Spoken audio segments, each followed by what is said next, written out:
A man stands in the middle of a frozen lake. The sun is low, the air is still, and beneath his boots, the ice begins to crack. Every cell in his body screams one word: run. If he listens, he dies in the next 10 seconds. The wilderness has a cruel rule. The thing that feels right is usually the thing that kills you. Tonight, 5 rules that sound completely wrong until the moment they save your life. And rule number 5 is the one even experienced hikers get wrong. The man on the lake is not a character in a story. He's a real hiker, and the choice he makes in the next 5 seconds decides whether his family ever sees him again. The ice groans. A white fracture splits the surface beneath his feet and races toward the shore. His legs want to bolt. That's the instinct. Run for solid ground. Run for the shore. Run for your life. But running means one thing. Every pounding step concentrates his full weight onto a single point, and concentrated weight punches straight through thinning ice.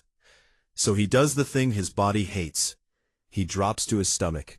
He spreads his arms and legs wide, arms out flat, legs out flat, and he distributes his weight across as much surface as he can. Now his body isn't a hammer, it's a raft. He doesn't stand, he doesn't run, he crawls, slow, deliberate, belly to the ice, toward the shore he came from, where the ice is thickest near land. Each movement is careful, each inch is earned. That man survives, not because he was strong, because he understood the rule the ice was teaching him. When the ice cracks beneath you, get lower, not faster. Panic speds faster than cracks. But that's not the only instinct the mountain uses against you. There's a fork in the trail, and the path on the left has a sign. Trail closed. A barrier, a rope, maybe a posted warning. Most hikers see it and think one of 2 things. It's outdated, or it's for other people. The young hiker in this story thought both. He ducked under the rope and kept walking. The trail looked fine, a little washed out, a few loose rocks, but nothing he couldn't handle.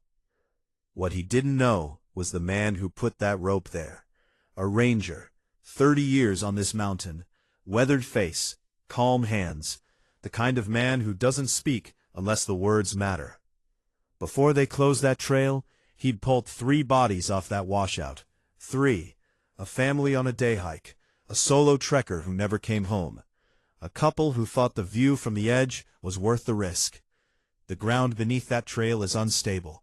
One good rain, and the whole slope lets go. So the ranger didn't put that rope up to spoil anyone's fun. He put it up because he was tired of carrying people off the mountain in bags. The young hiker got lucky that day. The trail held. But the rule is the rule. Barriers in the wild aren't bureaucracy. They're a message written in someone else's blood. The danger isn't always the trail beneath you. Sometimes it's the clock above you.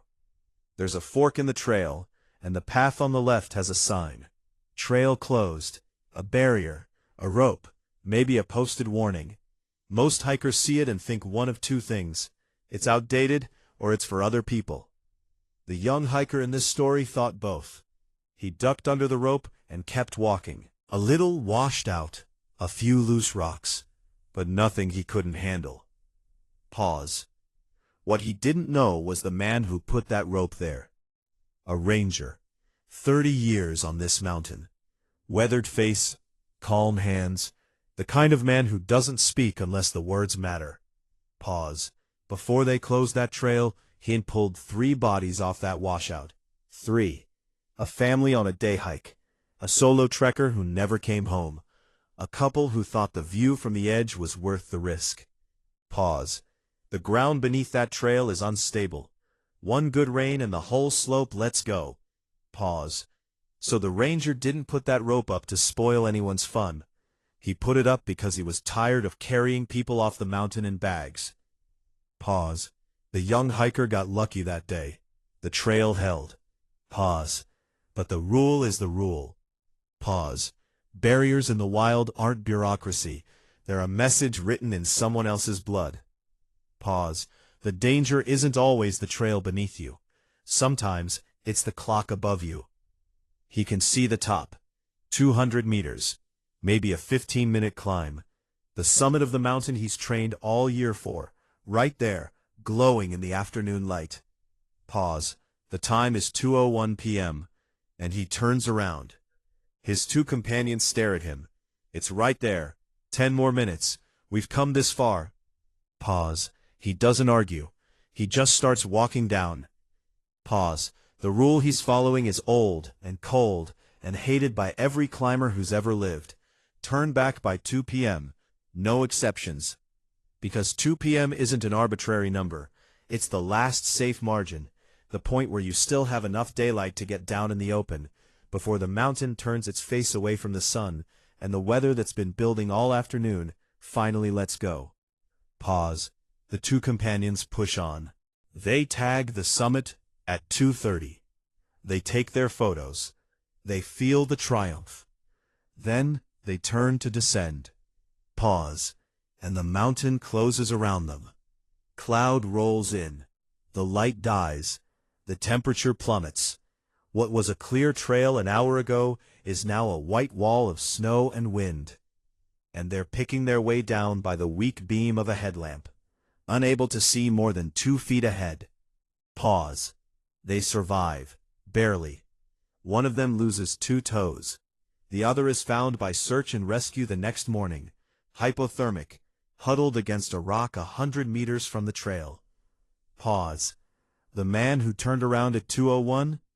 He was at base camp by 4, drinking coffee, alive. Pause. The rule he knew. The summit is optional. Getting down is not. Pause.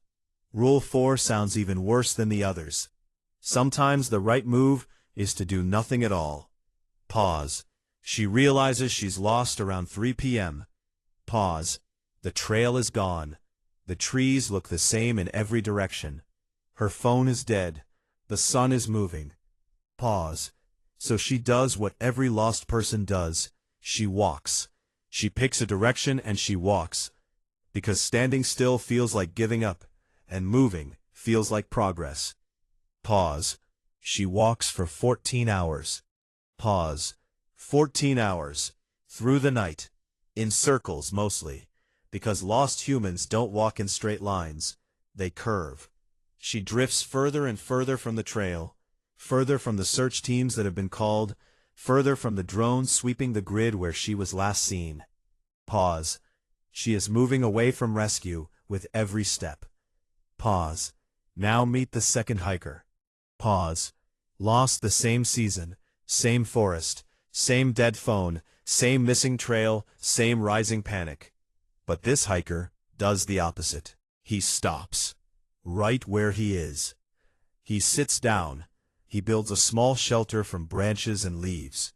He finds water nearby. He makes himself visible. Bright clothing spread out. A small fire if he can manage it. A whistle blown in sets of 3. And he waits.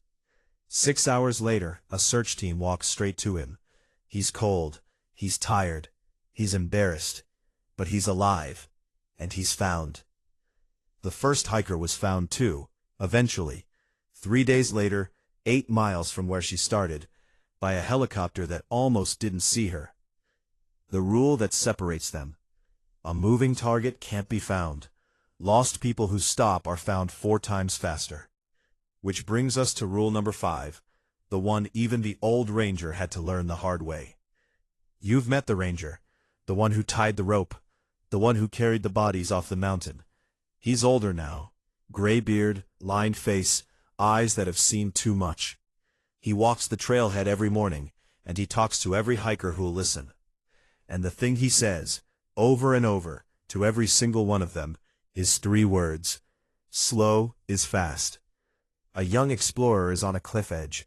Fog is rolling in. The trail is narrow, and the drop is real. Every fiber in him wants to rush, to get past the exposure, to get to safer ground, to move. The ranger's voice calm and low, in his ear. Slow down. Place each foot. Test each hold. The mountain isn't going anywhere. The young man slows. He makes it across. And here's the part the short clip didn't tell you.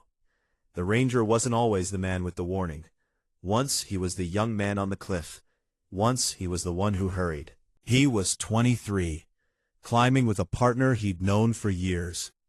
A storm came in faster than the forecast said. They should have turned around.